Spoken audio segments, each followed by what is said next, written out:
Hello, my name is Stephanie Marshall. I'm in MAT-151, and my presentation is from a lesson plan that I have created for fifth graders, and it's called What Are Tessellations? Excuse me. The overview is this lesson will have an overview of tessellations, their history, and the terms of a plane, vertex, adjacent, and polygons. And for you also will tell you the learning standard I got it from. The objective is the student will obtain a better understanding of tessellations and who created them.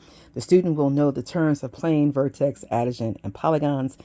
The students will create a model of a tessellation. And also, these are academic words that will be used, such as polygon, adjacent, vertex, plane, and tessellation. And also, the materials that will be used for this lesson is pictures of tessellations, construction paper, glue, scissors, crayons, and worksheets. Now, at the beginning of the lesson, there will be pictures of different types of tessellations and different designs of different artists, such as MC Esker and other artists who use this method.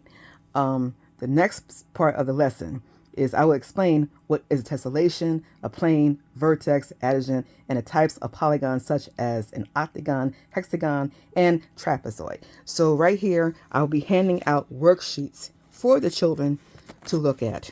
This is the packet that I have before you.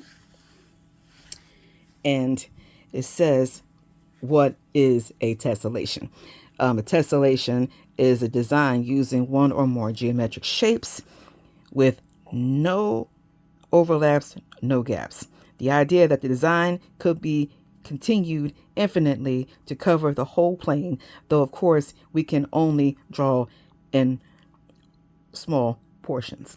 Also, I'll explain what other terms is, such as the plane, the vertex, adjacent, and the types of polygons such as an octagon, hexagon, and trapezoid.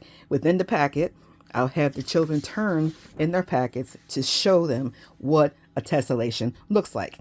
Also, when it comes to the polygons, I will tell them to turn the page and it will show them different types of polygons such as squares, rectangles, types of trapezoids. Also, within the presentation, they'll also show more shapes, even like the triangles, also show you hexagons, other types of triangles, and also will show you also more of what a hexagon looks like.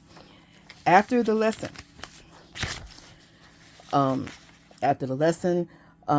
will give the children an activity.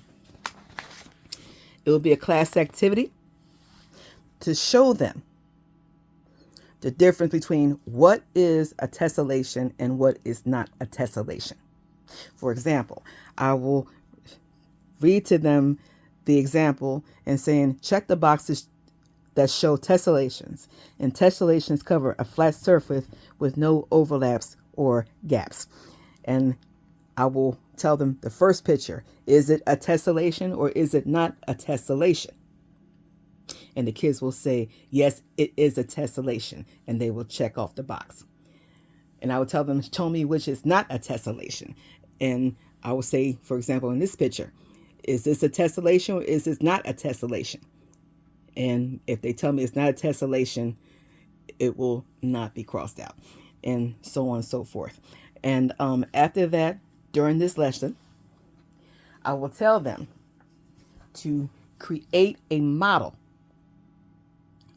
of a tessellation. In other words, they will be doing their own art projects of what a tessellation would look like to them. They will be using construction paper and other materials to create them, to cut out different shapes and how to put them together. The last part is we're going to have a review of what tessellations are and other terms that are used in this lesson.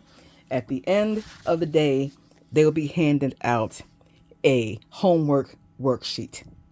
This will be their homework, and they'll be handed in the next day.